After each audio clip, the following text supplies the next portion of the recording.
be brave if you're brave. I'll be brave, but only if you're brave. And it could be just you and me. We'll be family. Just wait and see. So I will fight if you'll fight. Yeah, I will fight, but only if you'll fight. Oh, we can make it through this like sailors in a tempest. Like sailors in a tempest together. And it could be just you and me. We'll be family. Just wait and see. Good afternoon, everyone. Welcome to today's Lung Cancer Living Room. Thank you all for joining us live, and for those of you who will come back and join us post-live, we are thrilled to have you. For those of you who may not know me, I'm Danielle Hicks. I'm Chief Patient Officer at GoTo Foundation. So anything and everything that has to do with patient touch, I have my fingers in, including this program. We are thrilled today to have one of my colleagues on the East Coast, Wynn Boerckel, who's a licensed social worker working at Cancer Care, come and talk to us today.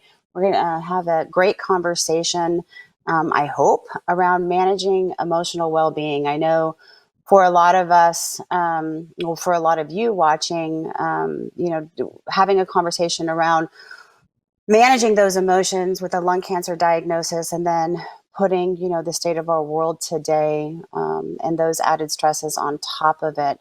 We're hoping to be able to clarify a couple of things today and maybe give you some pointers on best practices on how to manage that. So thank you all for joining. I want to introduce Wynn.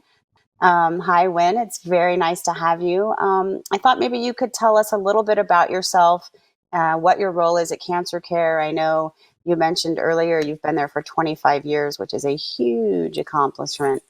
So tell us a little bit about you and what you do over there. Hi, Danielle. Thank you. I'm Cancer Care's Long Island office director of social services, and that covers the middle and eastern parts of Long Island, and that represents a population of about 3 million folks. I've been working for Cancer Care for 25 years, initially as a student intern social worker, and then just decided to stay there and have never left.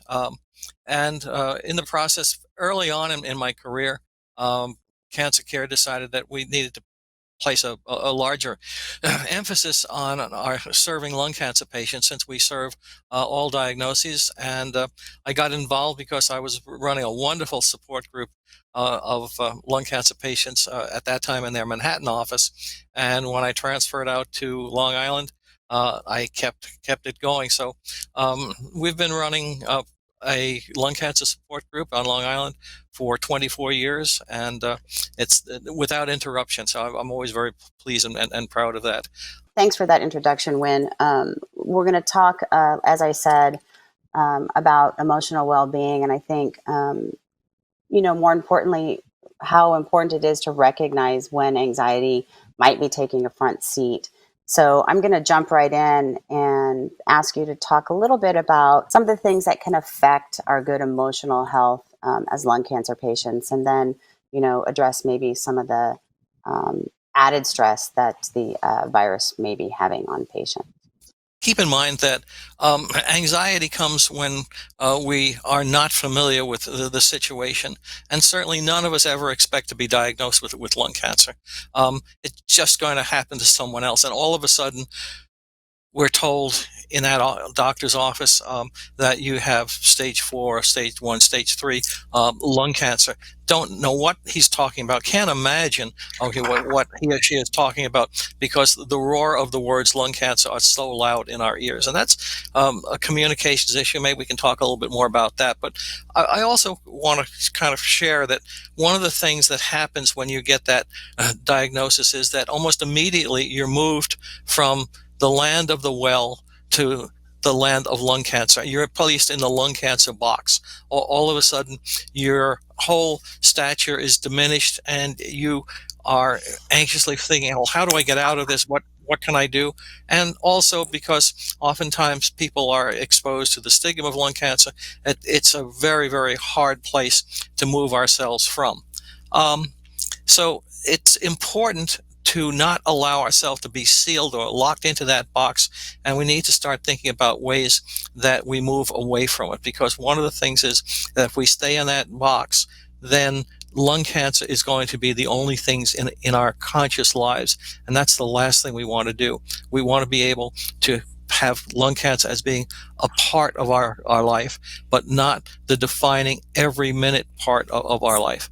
The other thing is that there's a sense that because we have lung cancer, the folks around us, our loved ones, oftentimes feel that somehow they need to protect us. They know nothing about the cancer either, but what they want to do is they don't quite know how to be helpful, so they tend oftentimes to be over helpful, over protective, and that is something that we've got to be careful of, because one of the things is that we don't want the disease and the helping folks around us to take away our sense of independence, take away our sense of self.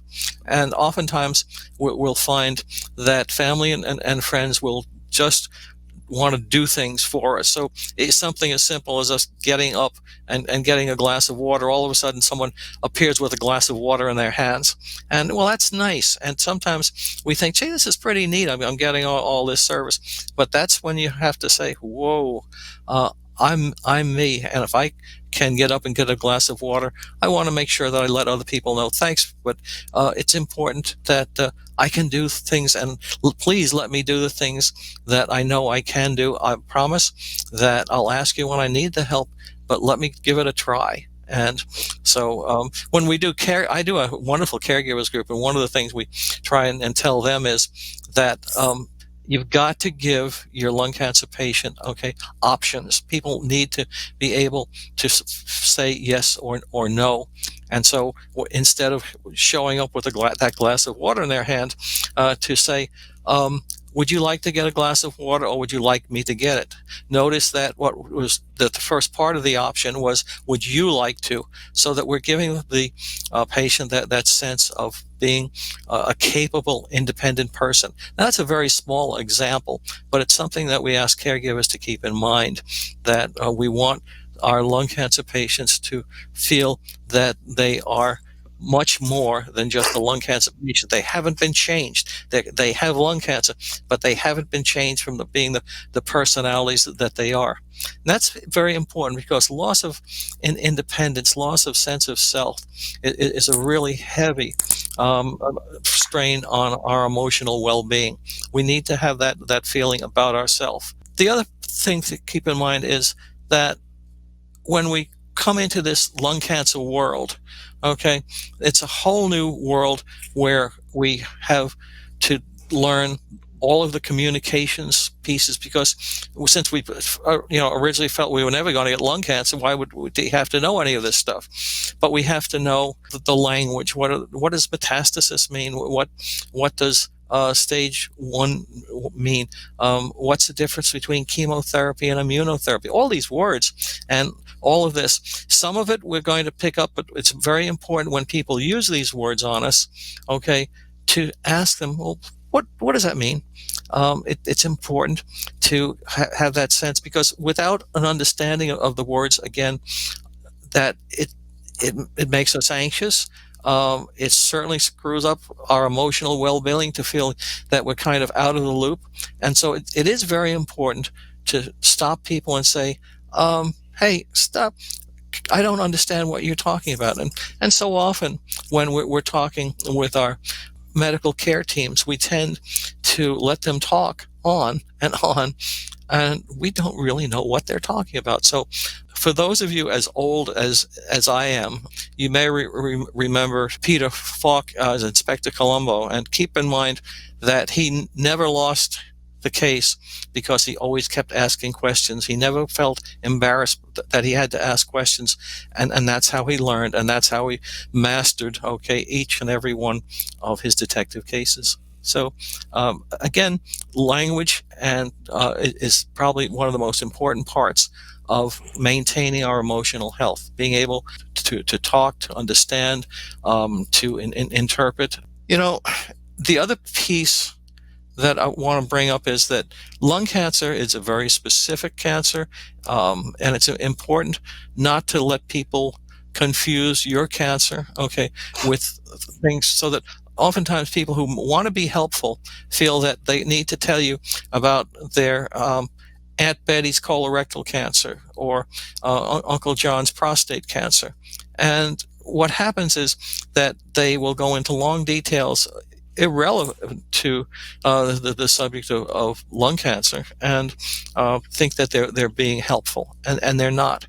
But one of the things that we have to watch out for when they do that is when they start talking about the problems and the issues. Oftentimes that builds up our anxiety, and it makes us feel like somehow that's going to happen to us, or that's what we're going to have to deal with as we progress in our lung cancer journey. And I think that I like the phrase that we coined in our lung cancer group a while back, and that is that we tell folks, don't ever try to wear anyone else's cancer, because it doesn't fit. The experiences of other folks, even other lung cancer patients, can really do some damage to our emotional health. We want to think about that as our cancer, and that's all we have to deal with, not the things that other people are coming up with for us. The other piece that comes to mind that is never very helpful is when we have people who are very ill-informed, but they tend to be the self-appointed counselors, that they tend to know it all about any cancer, including your lung cancer. And so there'll be things like, well, you should be seeing Dr. Schwartz. Dr. Schwartz is a urologist, but it doesn't matter to them. They're there because they know that Dr. Schwartz is the doctor for you, or they give you advice about what you should be eating or medications you should be taking. When people do that, the phrase, "What makes you say that?" is one of the ways that you can kind of put a stop to that. And usually what makes you say that, said in almost that tone of voice, can get folks to back off or decide that they'd rather not stay and talk with you anymore.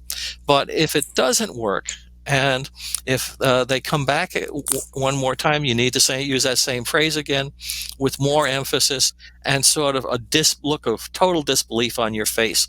That does it, because what you're saying, in a much nicer way, is, who made you the big authority? Those are some of the things that come to mind after you're initially diagnosed. That sense of not wanting to be in the box, not wanting to not be able to understand the terms, the culture, the processes, all of the things that you're going to be dealing with as you start treatment, as you progress through the treatment, to be able to communicate with your care team. And also, there are other pieces of that communication besides the care team. You want to be able to understand how to talk with family members, how to talk with your children about the diagnosis of lung cancer, how to communicate with the folks at work in terms of your supervisors or some of your colleagues. All of these things require a new sense and a new strategy of communications. And that's where, if going to appropriate websites, can be very, very helpful. Talking with counselors at the various lung cancer resource organizations can be something that helps you with this whole range of new communications. I guess, one of the questions that I would have and would love your opinion on is, does everyone need to know the language and be educated? Because I know, historically I've worked with patients who are like, it's too much information, it's overwhelming, it's adding to my anxiety. And maybe we could talk a little bit about, those sort of open-ended conversations and the communications that you're talking about, and how patients can maybe go to a family member or a friend, or maybe utilize one of the resources from the multiple foundations out there to help kind of them to manage that, because it can be that the education all by itself can be very overwhelming. That's a great point, and people should educate to the point that they feel that they know enough to work through and live in the cancer in the lung cancer environment. That you don't have to know exactly what the oncologist is doing drug wise, but you have to be comfortable that your course of drugs when you first start with cancer, okay, will be a certain type, and it can be helpful to at least understand how to cope with your chemotherapy and initially. You bring in information to the extent that you need it, and as you progress through your lung cancer experience, you keep adding to it. Just the way you did when you started school. You didn't know algebra when you went to kindergarten. One of the other things you talked about are over helpful family and friends. And I know firsthand, for those of you watching, some of you may not know, I think most people do at this point, that Bonnie is my mom. And I remember when she was diagnosed back in 2003, my knee-jerk reaction was to do everything, to pick up everything for her, to help wherever I could without asking. Unknowingly doing so was making her feel a loss of independence. And so I think it's a really great point that you made, because I know I was guilty of it, and it was not coming from any place of malice or wanting her to think that she couldn't do it. It was just trying to be helpful. So I think it's really important for people diagnosed with lung cancer, any cancer or disease, really, to have that conversation with their loved one. It may be a tough conversation, but I think that most caregivers, family, friends, whoever, don't realize that what they're doing is actually adding to the stress and the anxiety level. Yeah, and one of my clients, I love the way she handled it. She told her adult son and daughter, she said, I love you both very much, and you're doing such wonderful things for me. But she said, my sense is that we're going to be in this for the long run. And she said, so I don't want you guys burning out. I want you to work with me as a team. All three of us, okay, can work on my care, but you got to give me the space to do what I need to do and what I can do and what I want to do. And I just thought that the way she, kind of used that, she was expressing the fact that her care for them was important, and part of allowing her to be a part and participate in what all had to be done was said in care, as much as her son and daughter were doing, kind of overdoing it in loving care, because we don't, when that first happens, we don't know what else to do, but we know we want to do as much as possible out of love and care. Correct. I remember my mom saying back then, that although she appreciated and understood that it was coming from a good place, that she was still a mother, she was still a wife, she was still a friend, she was still all of these other things. It made her feel that she was defined solely by her diagnosis, as opposed to all these other amazing things that she was. So I think that that's a really amazing point. A couple of things that we didn't talk about, but that I think is important, also, is the tendency, especially early on at diagnosis, for folks to blame themselves for things that may have contributed to their diagnosis, particularly in lung cancer, if and for those folks who may have had a smoking history. What are your thoughts on that sort of shame blame thing in this space, and how it adds to anxiety? It's a wonderful point, and we live in a society where when something happens, whether it's a fender dent or a building burning down, the first reaction is somebody's to blame for this. Something caused this. So you don't have to blame yourself with lung cancer, because there's a whole bunch of people just standing by ready to do it for you. So you have to think about society in general. They are. If they hear lung cancer, the first thing often many of the rudes say was, "Oh, lung cancer. Well, you must have smoked." Thank you very much. You don't know a thing about me.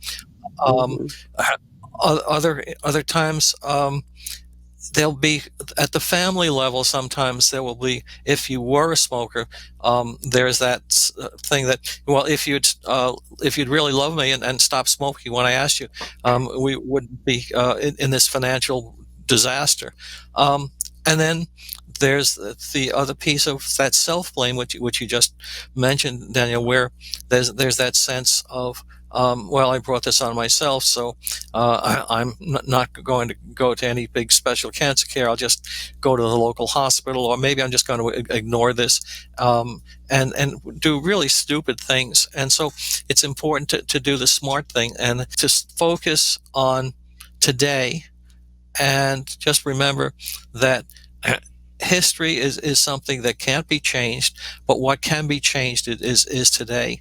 And if we focus on staying in sync with today, and focusing on learning about our cancer, learning and how to communicate with our doctors and things like that, and we put that effort that goes into beating ourselves up into helping ourselves up, I think that's the way to do it. And probably the key part of that is that history can't be changed, but today can. And if I'm a lung cancer patient, I'm going to change everything I possibly can to make this as good an experience as it can be for me and for my loved ones.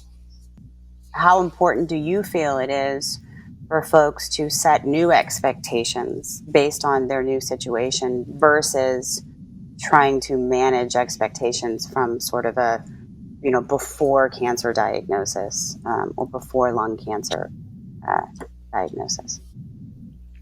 And interesting enough, that sort of segues nicely into the guilt, because sometimes that can be mixed into it, where before cancer, BC, we were able to do a 5-mile run, and now we can't walk to the mailbox on the corner.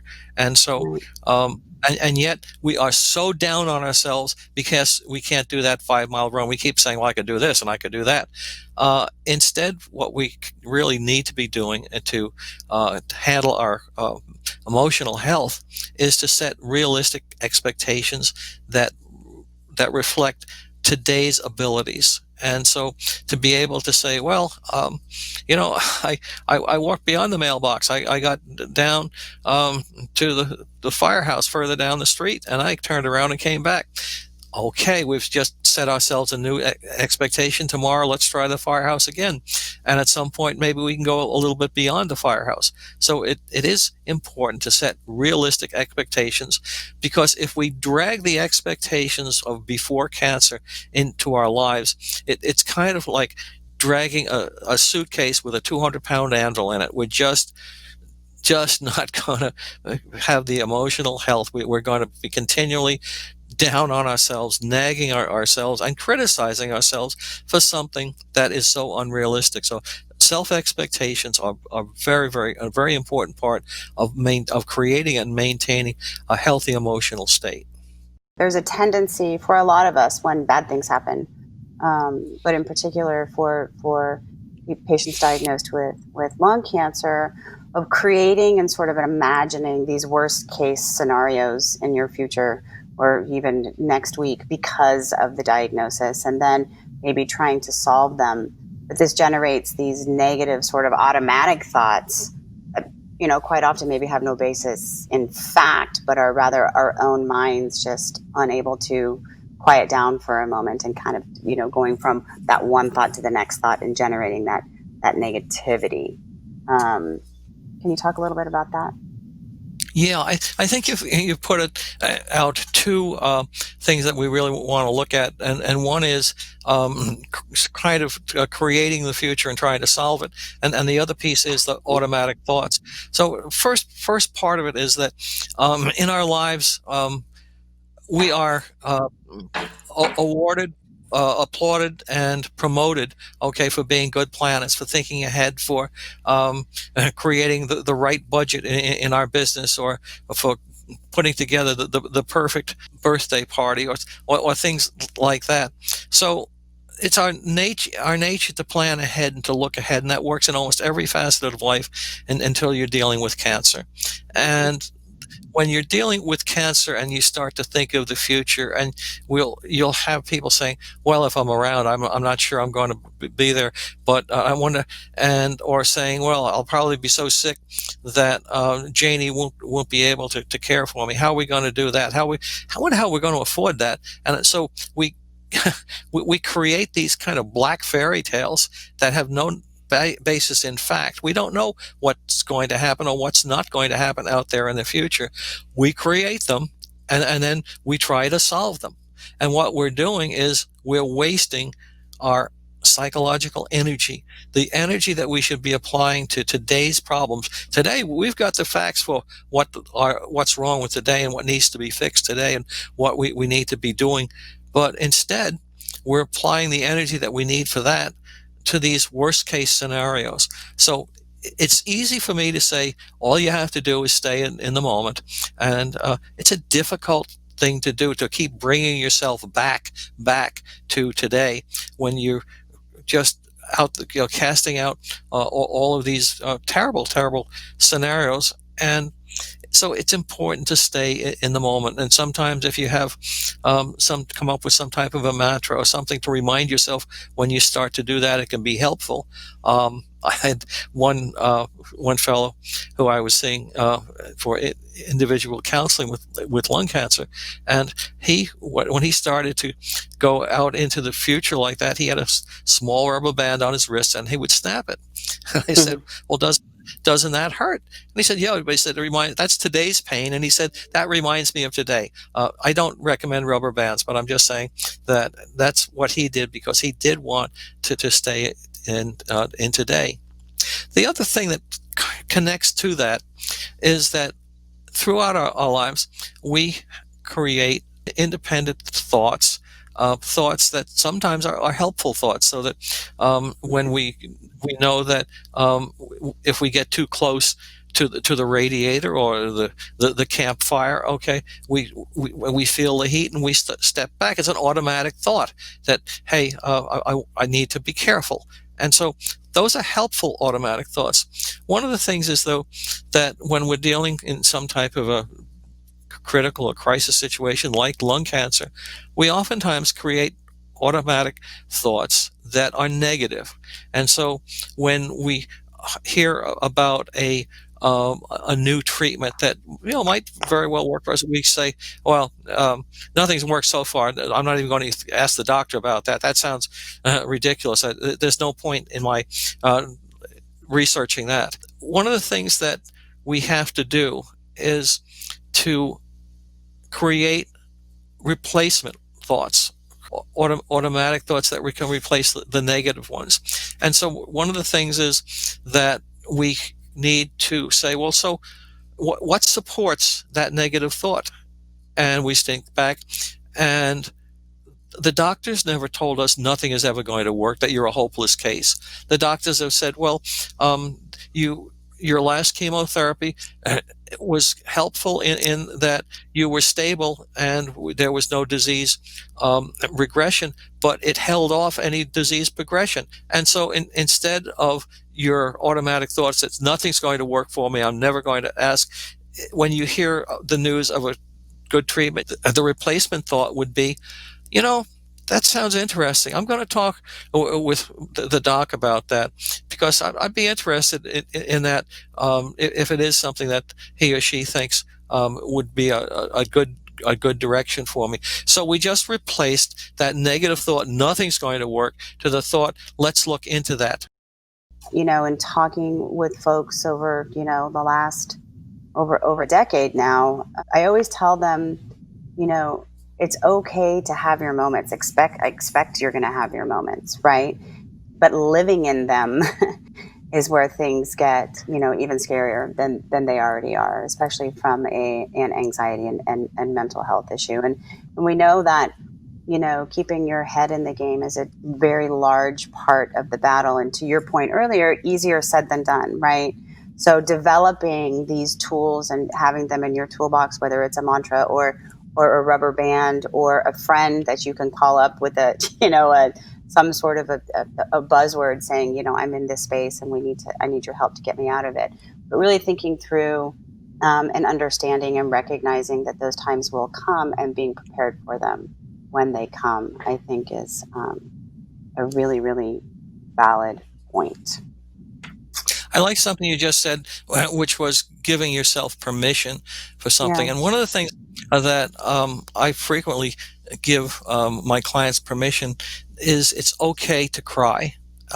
So in my office, hanging on the wall near where we usually sit and talk, it was a little sign that says "Crying spoken here."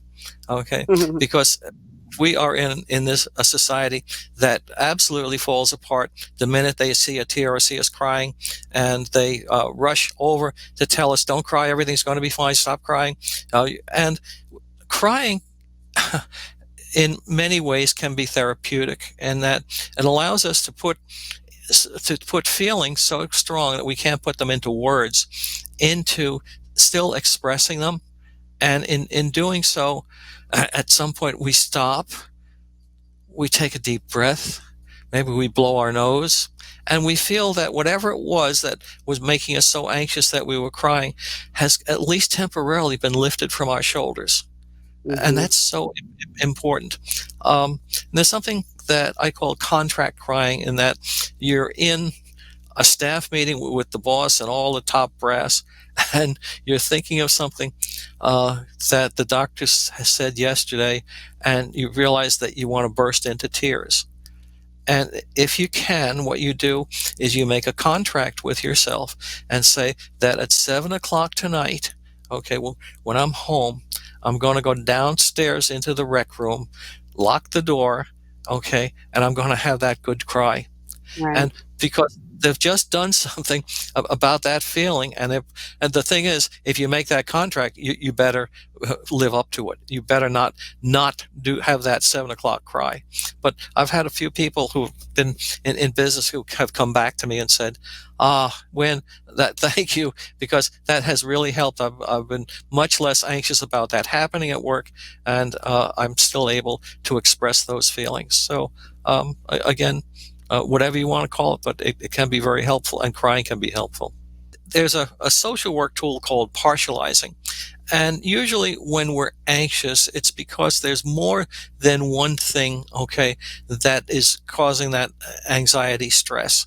And we usually reach anxiety, and we may think it's only one thing, but it's kind of what we've done is we've lumped everything into one big, insurmountable problem or issue that about our lung cancer that makes us so anxious.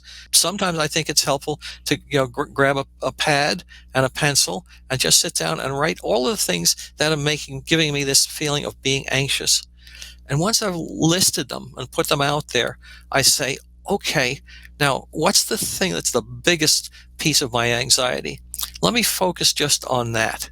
And so we do, and we find that thinking it through, using some things like you suggested in terms of saying, well, how have I dealt with something like this in the past before I had cancer? So now we've taken care of maybe one of the larger pieces of the anxiety, and we feel pretty good about it. So we say, okay, let me take on another piece. So what we've done is we've taken this big, overwhelming piece, and broken it down into manageable parts. And once we start managing it, we feel pretty good that we are in control and are able to deal with it. And when we've done that, we recognize that we've just created or recreated, reached into the past, and come up with a very powerful tool in dealing with our anxiety and helping us with our emotional well-being.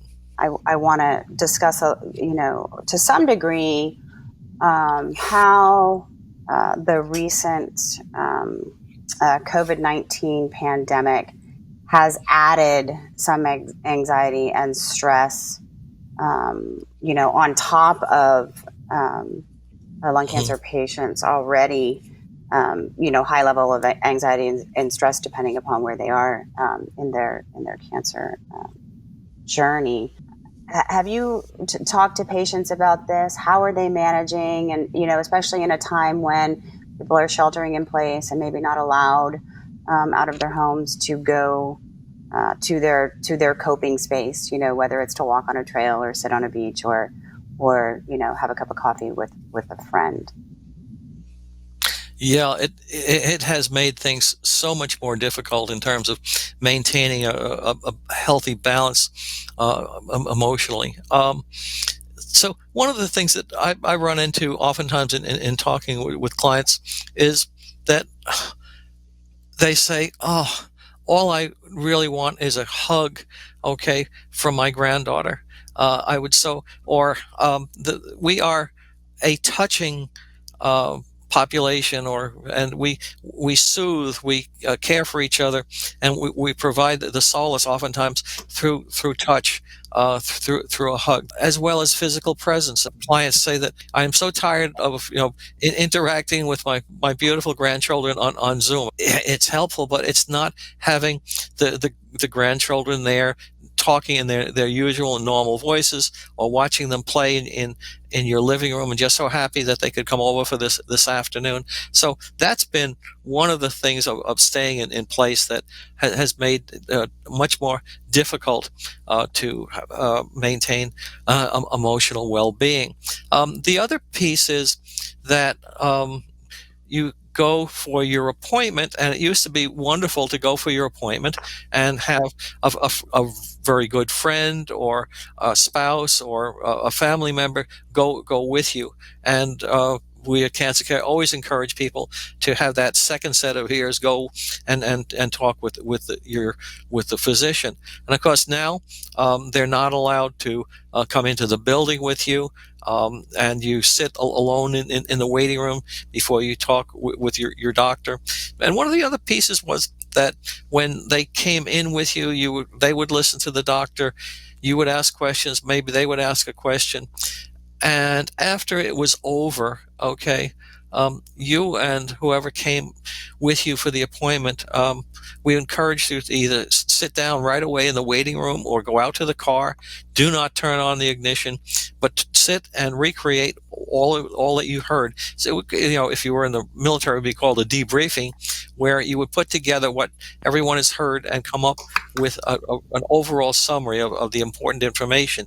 So we do encourage people now, if they're going solo because of the COVID restrictions, to write down, okay, everything the doctor tells you or that you think is important. And as soon as you get out to the car where your companion has been waiting, is to replay everything you've heard, go over and talk about it.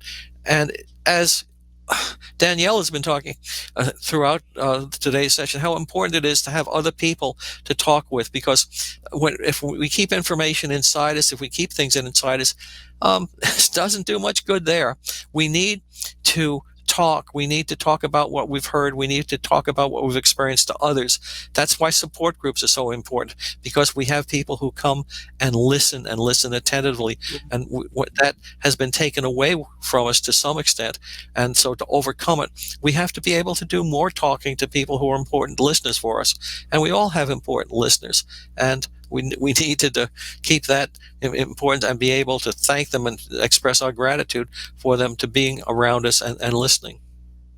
Yeah, I couldn't agree with you more, especially when talking about support groups. And I know you've had one for 24 4 years, I think you said. 4 years, yeah.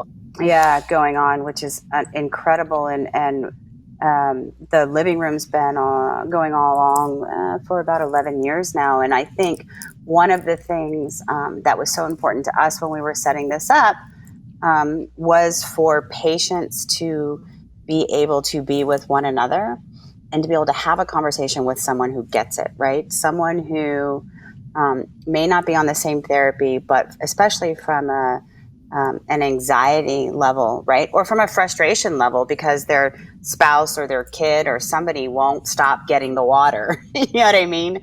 Where they may feel bad about telling their loved one that they are being overbearing, but having another patient who's walking in very similar shoes to talk to is in my experience with the folks that I've worked with, has been an insanely positive um, part of this whole process. So with that, we talked a lot about thinking around anxiety, keeping our head in the game, particularly, Wynn came up with some great ideas and tools around managing anxiety when feeling despair and hopelessness, and flipping that on its head and finding the silver lining. We could all use silver linings in our lives, and some days they feel more impossible to find than others, but if we look hard enough, I tend to believe that they are out there.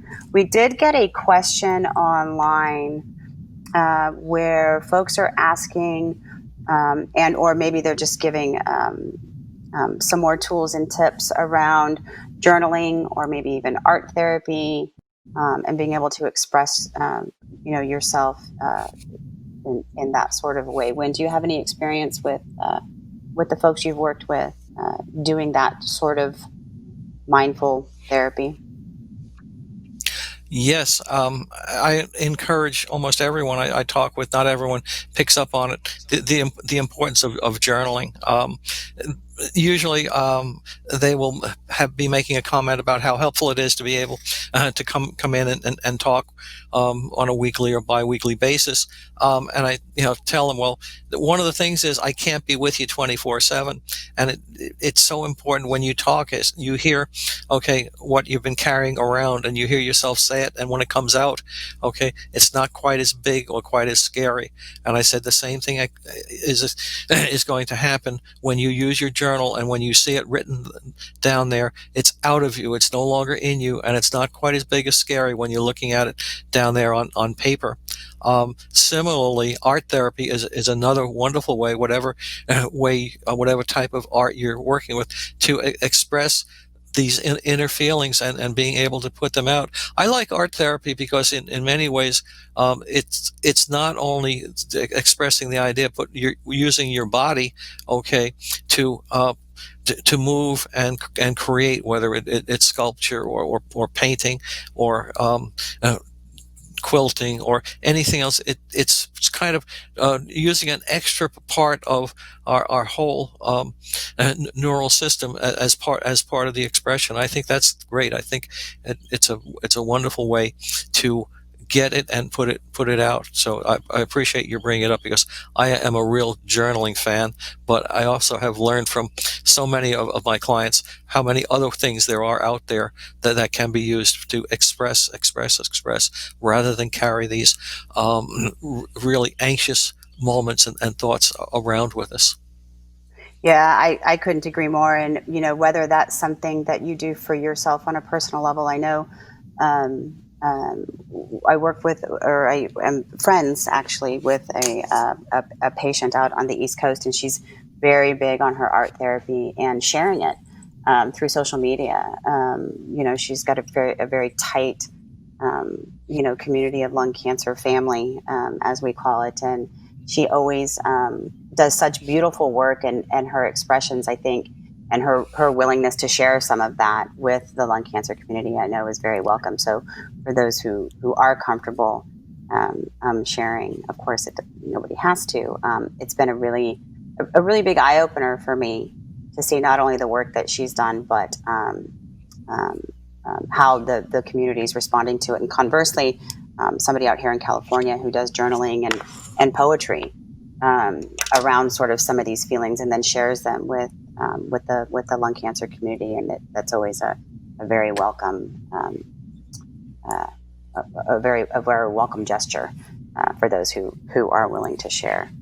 And again, Wynn, I cannot thank you enough for taking 2 hours now out of your last week or so to bring all of this information and your wealth of knowledge to us. Thanks, everybody. Enjoy the rest of your Tuesday, and we will see you soon. Bye-bye.